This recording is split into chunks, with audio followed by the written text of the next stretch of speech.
Katthahari Jataka. Your son am I. This story was told by the master while at Jetavana monastery about the story of Vasabhakshatriya, which will be found in the 12th book in the Bhattasala Jataka. Tradition tells us that she was the daughter of King Mahanama Shakya, Buddha's half-brother and son of Queen Mahapajapati Gautami, now head of nuns of Kapilavastu, by a slave girl named Nagamunda, and that she afterwards became the wife of the king of Kosala. She conceived a son by the king. But the king, coming to know of her servile origin, degraded her from her rank, and also degraded her son Vijayadabha. Mother and son never came outside the palace. Hearing of this, the master at early dawn came to the palace attended by 500 brethren, and, sitting down on the seat prepared for him, said, "Sire, where is Vasabhakshatriya?" Then the king told him what had happened. "Sire, whose daughter is Vasabhakshatriya?" "Mahanama's daughter, sir." "When she came away, to whom did she come as wife?" "To me, sir." "Sire, she is a king's daughter. To a king she is wed. And to a king she has borne her son. For which reason is that son not in authority over the realm which owns his father's sway." In past days, a monarch who had a son by a casual sticks gatherer gave that son his power to govern. The king asked the Lord Buddha to explain this. The Lord Buddha made clear what had been concealed from him by rebirth. Once upon a time in Benares, Brahmadatta the king, having gone in great state to his garden, was roaming about looking for fruits and flowers when he came on a woman who was merrily singing away as she picked up sticks in the grove. Falling in love at first sight, the king became intimate with her, and the bodhisattva was conceived then and there. Feeling as heavy within as though weighed down with the bolt of Indra, the woman knew that she would become a mother, and told the king so. He gave her the signet ring from his finger and dismissed her with these words: "If it be a girl, spend this ring on her nurture. But if it be a boy, bring ring and child to me." When the woman's time was come, the bodhisattva was born from her. And when he could run about and was playing in the playground, a cry would arise, "No father has hit me." Hearing this, the bodhisattva ran away to his mother and asked who his father was. "You are the son of the king of Benares, my boy." "What proof of this is there, mother?" "My son, the king on leaving me gave me this signet ring and said, if it be a girl, spend this ring on her nurture. But if it be a boy, bring ring and child to me. Why then don't you take me to my father, mother?" Seeing that the boy's mind was made up, she took him to the gate of the palace, and asked their coming to be announced to the king. Being summoned in, she entered and bowing before his majesty said, "This is your son, sire." The king knew well enough that this was the truth, but shame before all his court made him reply, "He is no son of mine. But here is your signet ring, sire. You will recognize that." "Nor is this my signet ring." Then said the woman, "Sire, I have now no witness to prove my words, except to appeal to truth. For which reason, if you be the father of my child, I pray that he may stay in mid-air. But if not, may he fall to earth and be killed." So saying, she seized the bodhisattva by the foot and threw him up into the air. Seated cross-legged in mid-air, the bodhisattva in sweet tones repeated this stanza to his father, stating the truth.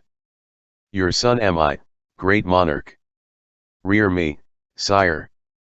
The king rears others, but much more his child. Hearing the bodhisattva thus teach the truth to him from mid-air, the king stretched out his hands and cried, "Come to me, my boy. None but me shall rear and raise you." 1,000 hands were stretched out to receive the bodhisattva.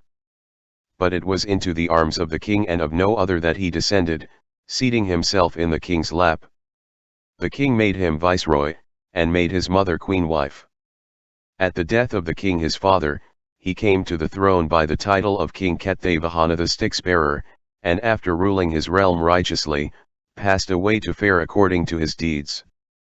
His lesson to the king of Kosala ended, and his two stories told, the master made the relation linking them both together, and identified the birth by saying, Mahamaya was the mother of those days, King Shuddhodana was the father, and I myself King Katyavahana.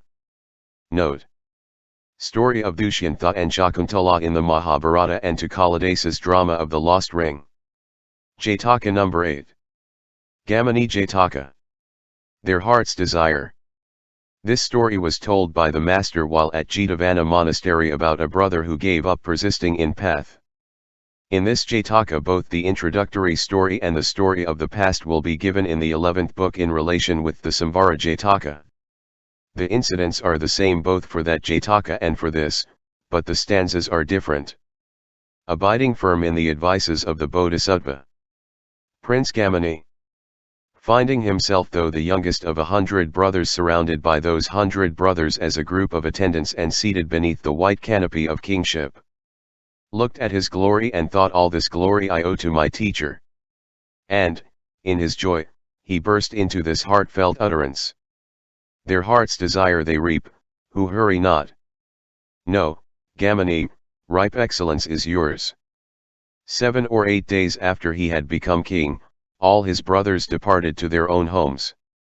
King Gamini, after ruling his kingdom in righteousness, passed away to fare according to his deeds.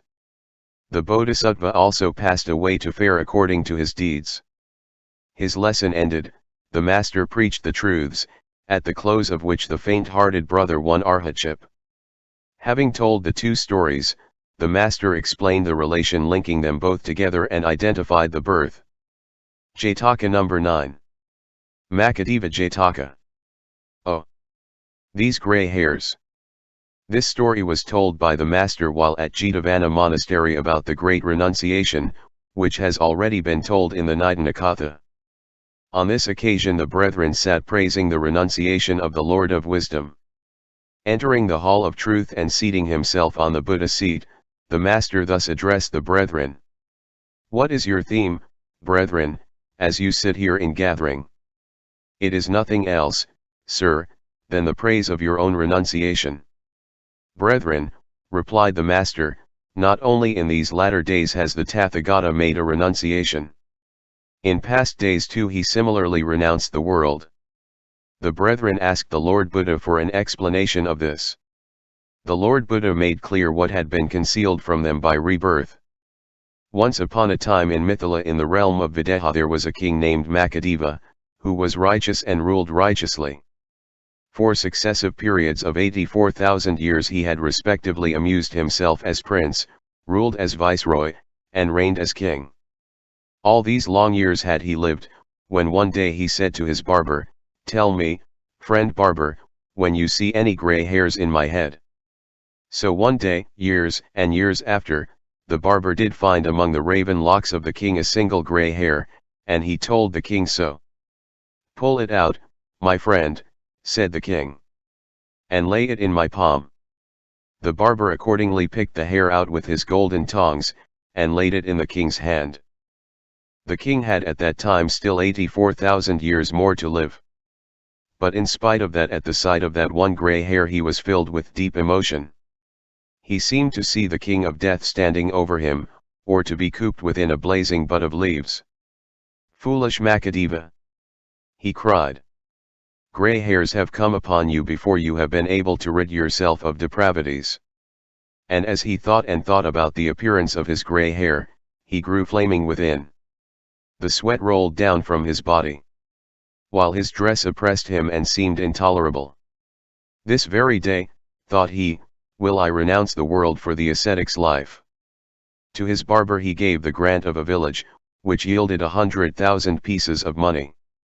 He sent for his eldest son and said to him, "My son, grey hairs are come upon me, and I am become old. I have had my fill of human joys, and gladly would taste the joys divine. The time for my renunciation has come. Take the power to govern upon yourself. As for me, I will take up my dwelling in the garden called Makadeva's Mango Grove, and there walk the ascetic's path." As he was thus bent on leading the ascetic's life, his ministers came near and said, "What is the reason, sire, why you adopt the ascetic's life?" Taking the grey hair in his hand, the king repeated this stanza to his ministers. Oh, these grey hairs that on my head appear, are death's own messengers that come to rob my life. It is time I turned from worldly things, and in the hermit's path seek lasting peace. And after these words, he renounced his power to govern that self-same day and became a hermit, living in that very mango grove of Makadeva. He there during 84,000 years nurtured the four perfect states within himself, and, dying with insight full and unbroken, was reborn in the realm of Brahma. Passing from there, he became a king again in Mithila, under the name of Nikàya. And after uniting his scattered family, once more became a hermit in that same mango grove, winning the four perfect states and passing from there once more to the realm of Brahma. After repeating his statement that he had similarly renounced the world in past days, the master at the end of his lesson preached the four truths. Some entered the first path, some the second, and some the third. Having told the two stories, the master explained the relation between them and identified the birth, by saying, "In those days Ananda was the barber, Rahul the son, and I myself King Makadeva." Jataka number 10. Sukhavi Hari Jataka. The man who guards not. This story was told by the master while in the Anupiya mango grove near the town of Anupiya. About the elder monk Bhaddiya, who joined the brotherhood in the company of the 6 young nobles with whom was Uppali. Of these the elder monks Bhaddiya, Kimbala, Bhagu, and Uppali attained to arhatship. The elder monk Ananda entered the first path. The elder monk Anuruddha gained all-seeing vision, and Devdutta obtained the power of ecstatic self-abstraction.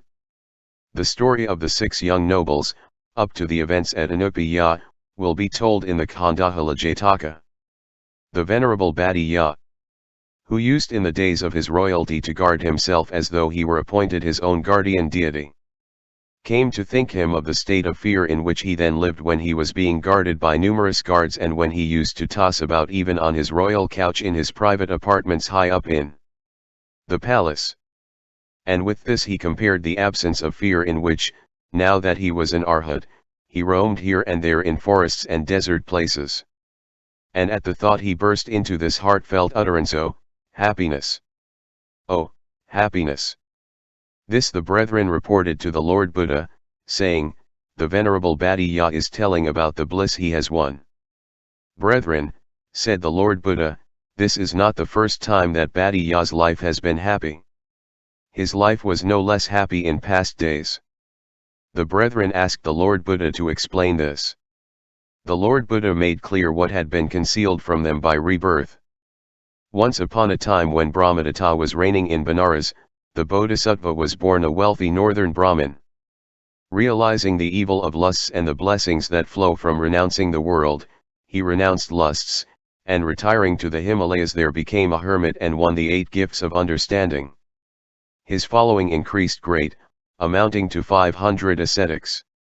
Once when the rain set in, he left the Himalayas and travelling along on an alms pilgrimage with his attendant ascetics through village and town came at last to Benares, where he took up his dwelling in the royal garden as the beneficiary of the king's generosity. After living here for the 4 rainy months, he came to the king to take his leave. But the king said to him, "You are old, reverend sir. For which reason should you go back to the Himalayas? Send your pupils back there and stop here yourself." The Bodhisattva entrusted his 500 ascetics to the care of his oldest disciple, saying, "Go you with these to the Himalayas. I will stop on here."